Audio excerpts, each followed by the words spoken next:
नमस्कार. न्यूज आणि बरंच काही मध्ये आपलं सगळ्यांचं स्वागत आहे. सरकारी कर्मचाऱ्यांनी जुनी पेन्शन योजनेसाठी संपावर जाण्याचा इशारा का दिला? जुनी पेन्शन योजना आणि नवी पेन्शन योजना यात फरक काय? जुन्या पेन्शनसह कर्मचाऱ्यांच्या आणखीन काय मागण्या आहेत आणि सरकार जुनी पेन्शन योजनेला विरोध का करतंय? या सगळ्या प्रश्नांची उत्तरं मी तुम्हाला या व्हिडिओमध्ये देणार आहे, त्यामुळे हा व्हिडिओ शेवटपर्यंत नक्की बघा.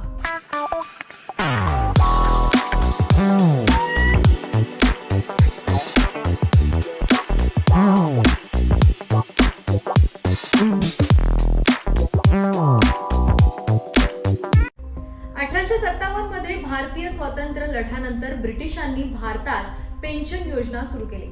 यामुळे कर्मचाऱ्यांना त्यांच्या निवृत्तीनंतरच्या जीवनासाठी आर्थिक कवच मिळालं. यामुळेच ओपीएस सुरू झालं. ओपीएस म्हणजे ओल्ड पेन्शन स्कीम. एनडीए सरकारनं 2004 मध्ये जुनी पेन्शन योजना बंद केली होती, तर महाराष्ट्रात एनपीएस म्हणजेच नवी पेन्शन योजना 2005 मध्ये लागू करण्यात आली. नागपूरमध्ये विधिमंडळाचं हिवाळी अधिवेशन सुरू असतानाच अनेक राजकीय घडामोडींना वेग आला. इथे राजकीय घडामोडी क्षणाक्षणाला बदलत असतानाच तिथे 14 डिसेंबर पासून कर्मचारी संघांनी बेमुदत संपाची हाक दिली. पण या कर्मचाऱ्यांच्या मागण्या नेमका काय आहेत हे आधी जाणून घेऊयात. जुनी पेन्शन योजना लागू करा ही त्यांची मुख्य मागणी आहे. त्यासोबतच रिक्त पदांवरील नोकर भरती तातडीनं भरा. निवृत्तीचं वय 60 वर्ष करा. शिक्षक आणि शिक्षकेतर कर्मचाऱ्यांच्या पदोन्नतीचा निर्णय घ्या. या मागण्यांसाठी कर्मचारी संघटनांनी संपाची हाक दिली. शासनाच्या वतीनं आपल्याला चर्चेसाठी बोलावणं आलं नसल्यामुळे कर्मचाऱ्यांनी संपाचं हत्यार उपसलं. बरे, या मागण्या तर आपल्याला कळाल्यात, पण सरकार का विरोध करते हेही पाहूया. जुन्या पेन्शन योजनेमुळे कर्मचाऱ्यांच्या पगारातून कोणतीही कपात होणार नाही, पण सरकारी तिजोरीवरती अधिक बोजा पडणार. संपूर्ण भार सरकारच्या तिजोरीवर टाकला जात असल्यानं सरकार या योजनेला पाठिंबा दर्शवत नाहीये.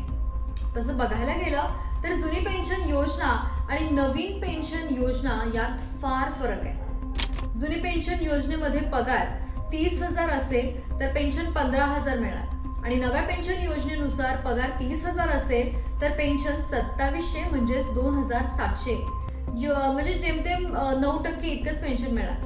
जुनी पेन्शन योजनेनुसार पगारातून कपात होत नव्हती, तर नव्या पेन्शन योजनेनुसार दर महिन्याला पगारातून पैसे कट होणार. जुन्या पेन्शन योजनेनुसार ग्रॅज्युटी, जीपीएफ, महागाई भत्ता, मृत्यूनंतर वारसदाराला पेन्शन दिला जात होता आणि नोकरदारांचा पैसा हा सरकारी योजनांमध्ये लावला जायचा.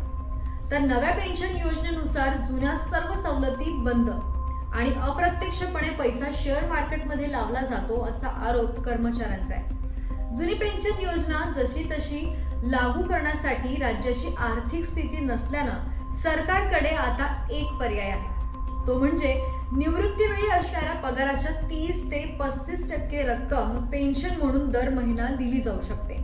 त्यातून कर्मचाऱ्यांना सामाजिक सुरक्षितता देण्याचा प्रयत्न होऊ शकतो. पण सध्या वेतनातून होणारी कर्मचाऱ्यांची कपात कायम राहणार. पण सरकारचा निर्णय हा शासकीय कर्मचाऱ्यांना मान्य होणार का हे पाहावं लागणार आहे. बाकी तुम्हाला हा व्हिडिओ कसा वाटला आम्हाला कमेंट बॉक्समध्ये नक्की कळवा. व्हिडिओला लाईक करा, शेअर करा आणि जर तुम्ही या चॅनलवर नवीन असाल तर चॅनलला सबस्क्राईब करायला विसरू नका.